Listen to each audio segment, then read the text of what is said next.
One-sided limits. The engineering method.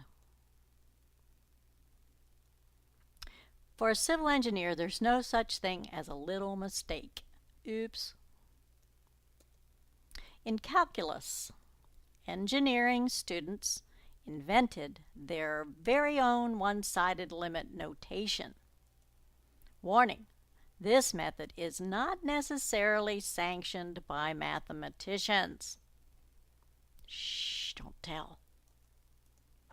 First, let's note the following. A with a little plus represents all numbers just a tiny bit bigger than A. A with a little minus represents all numbers just a tiny bit smaller than A. I'm going to call that A plus and A minus. Notice that the plus and minus are in the exponential position. Okay, so let's look at an example. What's the limit as x approaches 1 from the right of 1 over x minus 1? Use 1 plus to represent all numbers a little bit bigger than 1. Substitute 1 plus for x in the expression. So we get 1 over 1 plus minus 1. Now, if I take a number that's a little bit bigger than 1 and subtract 1, what do I get? Well, I get a number a little bit bigger than 0, and we're calling that 0 plus. Now, if I take 1 and divide it by a little tiny positive number, I get a really big positive number. So now we know the answer. Infinity. Positive infinity.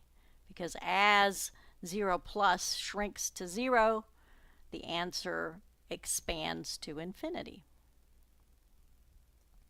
Warning.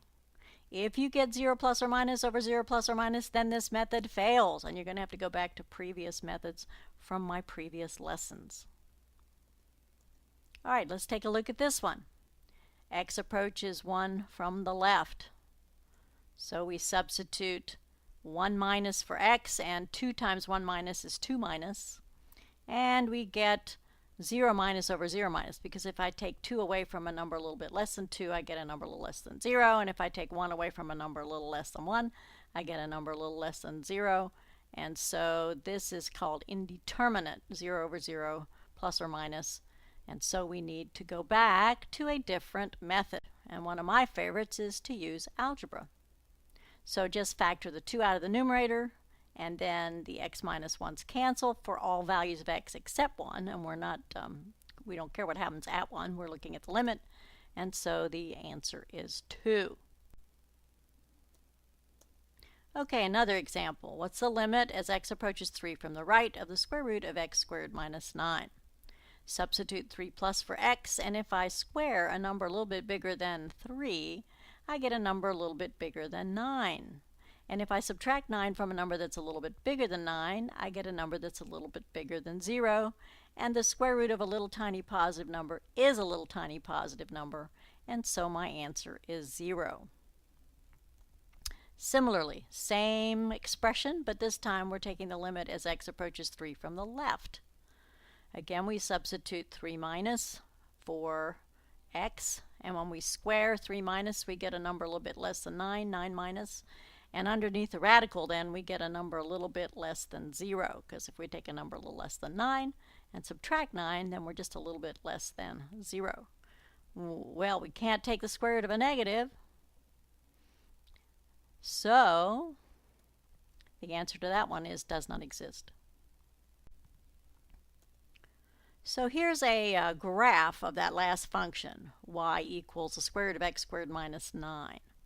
And if we put Mr. Borg to the right of 3 and let him approach 3, we can see that he does in fact approach 0 for the limit on the y-axis, 0 on the y-axis.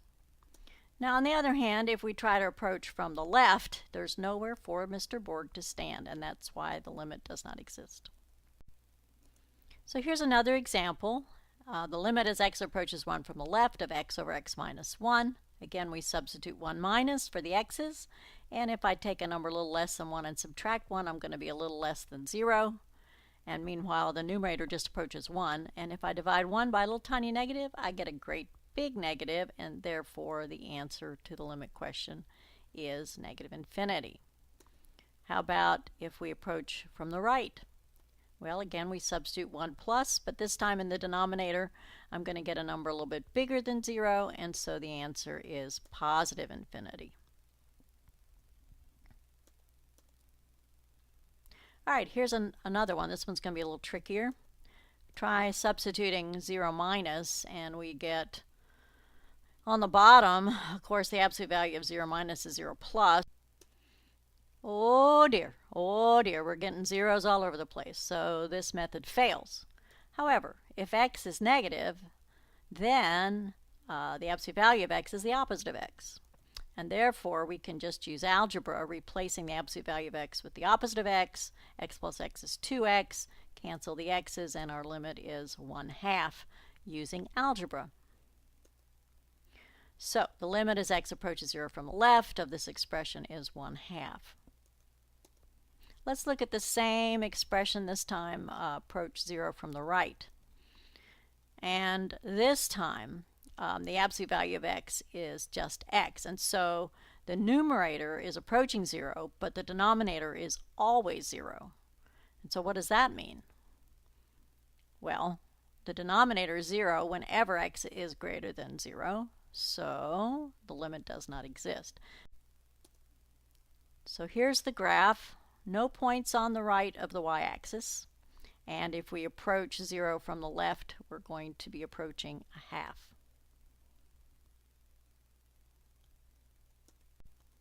Okay, so here's another example with greatest integer function. And we're approaching 1 from the left. So we try our substitution using the engineering method.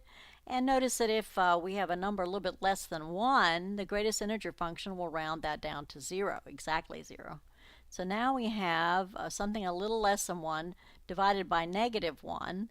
And note that the numerator, that is not negative. You're just a little less than 1. So we're dividing a positive by a negative that are tending towards the same number, and therefore the answer is -1. Okay, let's see what happens if we approach from the right. Well, the greatest integer function will round down a number a little bit bigger than 1 to exactly 1. And so now we've got a number that's about 1, just a little bit bigger than 1, divided by exactly 0. And you can't do that. So the limit does not exist. Okay, here's a picture of that graph. I used a calculator to help me. And here we have Picard. And if he approaches 1 from the left, he's going down to -1. Okay, so that's what we got. But if he approaches from the right of 1, well, he's got nowhere to stand, and therefore the limit doesn't exist. You can't approach 1 from the right, in other words. Okay, here's a similar problem. This time we're approaching 1 from the left. And so 1 minus gets rounded down to 0. And now we have something a little less than 1 at the top divided by something a little less than -1 on the bottom. But notice that they're identical, and so the answer is -1 again. Now let's approach from the right. And that gets rounded down to 1, not 0 there in the denominator. And so we get 1 plus divided by something a little less than 0, because we're taking a bigger number away from 1 this time, just a little bit bigger than 1. And so that's obviously going to be a positive divided by a negative. And when we divide by a little tiny number, we get a great big number. And so the answer is -infinity.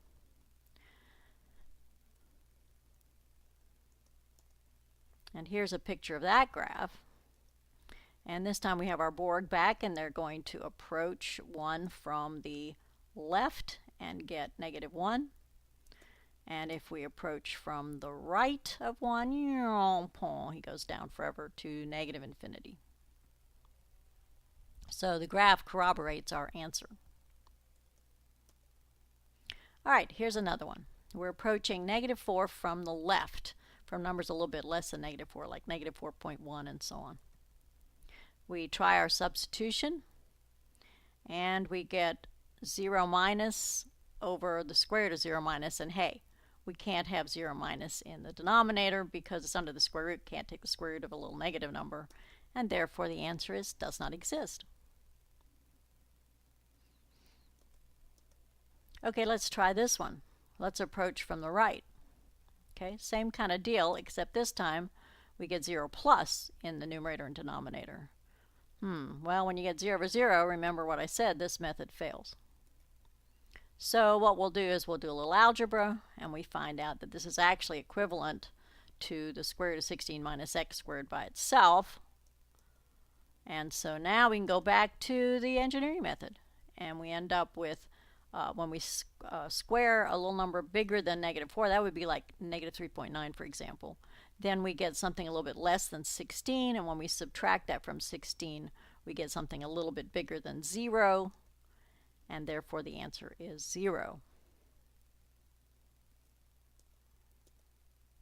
Let's try this one. We've got x approaching 5 from the right. What's going on here? This looks a little strange.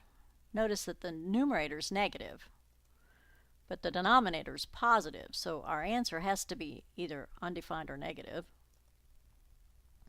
And so by substituting 5 plus, I get 0 minus on the top and 0 plus on the bottom, and that's annoying because I got 0 over 0, can't do the engineering method. So let's do a little algebra. If you square something and take the square root, then you end up with whatever you started with, only positive. And the inside is negative.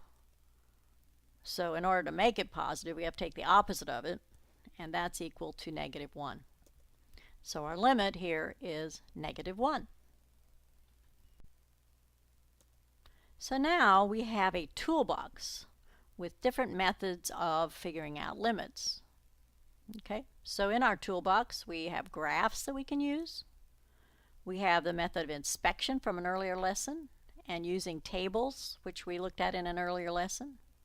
We've talked about using algebra in previous lesson and in this lesson.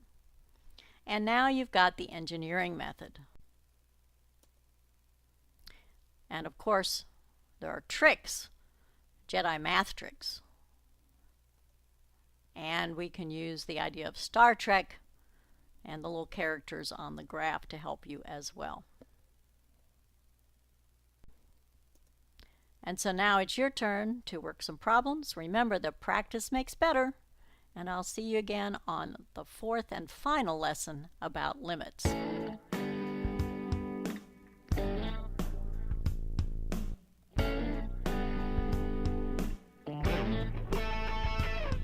Gonna tell you the story of a boy named Zach, minding his business on his granddad's ranch. Walking through a field of contented cows, he bumped into a tree.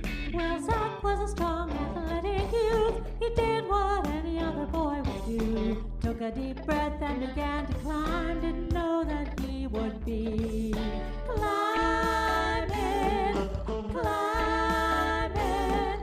climbing the tree of calculus. The trunk was slick, he was losing his grip, cried out for help as he started